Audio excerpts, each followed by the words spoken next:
Hello and welcome to what is going to be something ever so slightly different. We are going to be reacting to my 2021 predictions. The predictions that I made on December 24th of 2020, well before any of the preseason testing and literally just after the 2020 season had finished. Just to see exactly how well I did, hint, not very. I really didn't predict very well at all.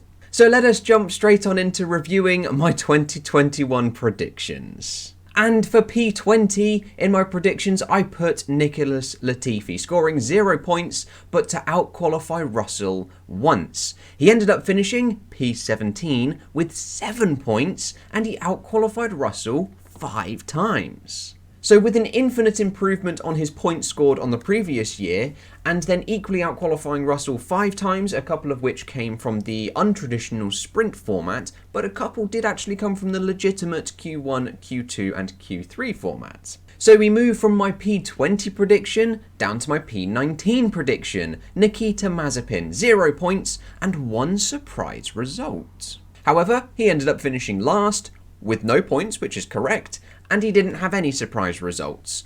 The way I defined a surprise result was when the season ends and you sort of, or when the race ends, sorry, not the season ends, when the race ends and you look at the final classification and you go, oh shit, he finished up there. Similar to Yuki Tsunoda finishing P4 in Abu Dhabi. We were so enthralled with what was happening at the front that we didn't realise that Tsunoda had finished P4, something along those lines. But unfortunately, well, that didn't happen. So again, I only score 1 point from Nikita Mazepin's set of predictions. And then for P18, I put Mick Schumacher, again scoring no points, but he was to show glimpses of talent. However, he ended up finishing P19, again with no points, and he actually finished P12 once, and he dragged that Haas car into Q2 on a number of occasions. So I would regard that as showing glimpses of his talent in an absolute rust bucket of a car. The car that they didn't even bother to upgrade at any stage during the season,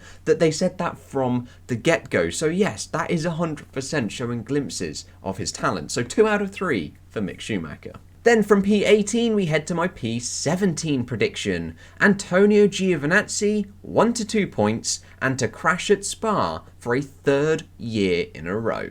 Now he ended up finishing P18, scored just 3 points, and Spa didn't happen. So unfortunately from Antonio Giovinazzi's predictions, I score nothing. Which means moving from P17, we go to my P16 prediction of George Russell. I predicted he would score between 2 to 4 points, and he would score twice, once on pace and once opportunistically. However, Russell ended up finishing in P15 with 16 points overall, and he scored 4 separate times. I would call the Spa one opportunistic, but then all the other ones I would score on pace. He finished P8 and P9 and also P10, I believe. So for George Russell, that is 1 point out of the 3. So we then move to my P15 prediction in the championship, Kimi Räikkönen, 2 to 6 points, and he would outperform and outdo Giovinazzi, and he would also announce his retirement. So Kimi Räikkönen ended up finishing P16 with 10 points. He did outperform Giovinazzi, and then he did end up retiring. So from Kimi Räikkönen, much like George Russell, just the 1 point for myself. So from P15, we take a look at my P14 prediction, Yuki Tsunoda. 15 to 25 points, and he would score himself a top 6 race result. He ended up finishing in P14 in the championship, the first time I've got a position right in this championship. He finished on 32 points, and he finished in the top 6 twice. He finished P6 just the once, and then he had that P4 finish in Abu Dhabi. So Yuki Tsunoda has scored me 2 points. We then move to my P13 prediction, Pierre Gasly, 40 to 50 points, and I thought at the end of 2020 he would experience a fall from grace. However, Pierre Gasly proved me bloody wrong. He finished P9, 110 points, and he did not experience a fall from grace. If anything, he actually had a better season this year than he did in 2020. So that is a big fat 0 from Pierre Gasly for me in my prediction points. So we move from P13 to P12, Esteban Ocon. Roughly 50 to 65 points. He would start strong and then he would falter at the end of the year. However, he finished in P11 in the championship with 74 points, so I was sort of close, but he ended the season really well, as he ended up with that victory in Hungary in the midpoint of the season, not at the start, but equally not quite at the end. And then, did he have another podium somewhere else? I can't remember, but he definitely had better, stronger results in the second half, as that Alpine was so strong in that midfield in the second half of the season, compared to what it was in the first half. We then moved from P12 to my P11 prediction, and I couldn't have got it more wrong. Carlos Sainz to finish P11, 75 to 90 points, and he would struggle to fit in with Ferrari and experience some team order issues. However, he finished P5 on 164.5 points, and he fitted in very bloody well. So well, in fact, he ended up beating Charles Leclerc in his first year at Ferrari. He scored 4 or 5 podiums to Leclerc's 1, and he ended up outscoring him in the championship. So he easily fitted in with the team and gelled extremely nicely. So again, that's 3 drivers in a row that I've scored no points on. So we move into the top 10, and I thought for P10 it was going to be Lando Norris. 85 to 100 points, and he would score a podium. However, Lando Norris ended up finishing in P6 in the championship with 160 points and 4 podiums, which, if we're going by legal wording, I'm going to give myself as a podium doesn't mean 1 podium. So moving further into the top 10, we get to my P9 prediction for the championship. Fernando Alonso, again, 85 to 100 points, and he would finish P2 once. And Mr. Fernando Alonso ended up finishing in P10. Again, I was vaguely close with some of these positions. He ended up on 81 points, and he finished P3 once. If only he'd have scored that P2 in Qatar, I'd have got a point from Fernando Alonso. So we then move to my P8 prediction. Charles Leclerc, 90 to 105 points, 3 podiums, and a P2. However, he ended up finishing in P7 on 159 points and only had 1 podium, which was a P2, but he didn't get 3 podiums overall.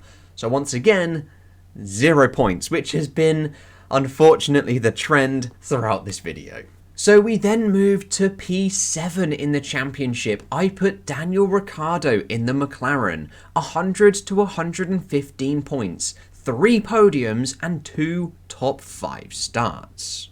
However, he ended up finishing in P8, so again, I wasn't too far away. He did score 115 points, so I'll give that to myself, but he only had the 1 podium, which was a victory, but just the 1 podium.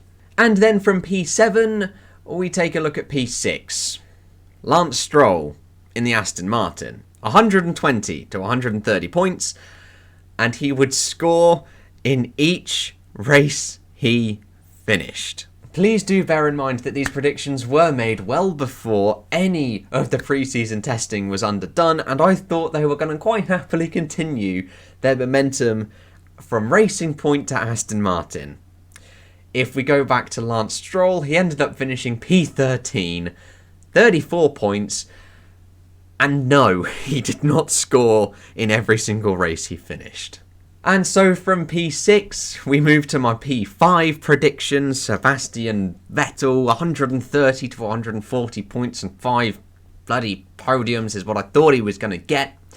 He ended up finishing P12, 43 points and 1 podium, which was almost 2, close to 5, but grumble.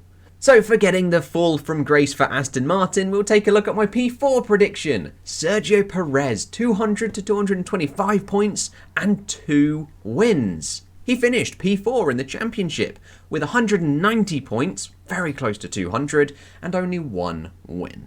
So unfortunately for Perez, I only scored myself 1 point. So we then take a look at P3 in my predictions. Valtteri Bottas, 245 to 260 points, and a season-long battle with Sergio Perez.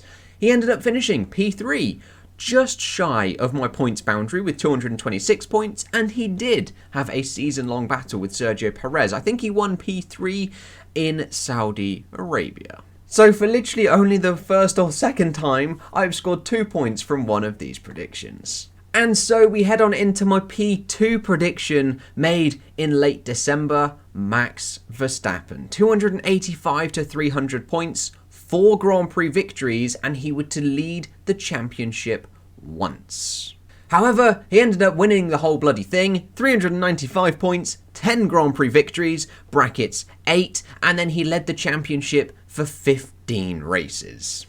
Which means for my P1 prediction, I expected Lewis Hamilton to come away with his 8th world title, 350 to 400 points, and he would win twice from outside the top 3. However, Hamilton ended up finishing in P2 with 387.5 points, so I get a point for that, and he actually did win twice from outside the top 3. P4 in Russia and P10 in Brazil went on to become victories for Lewis Hamilton. So all in all, if we were to total up the points that I scored 15 correct predictions out of 60.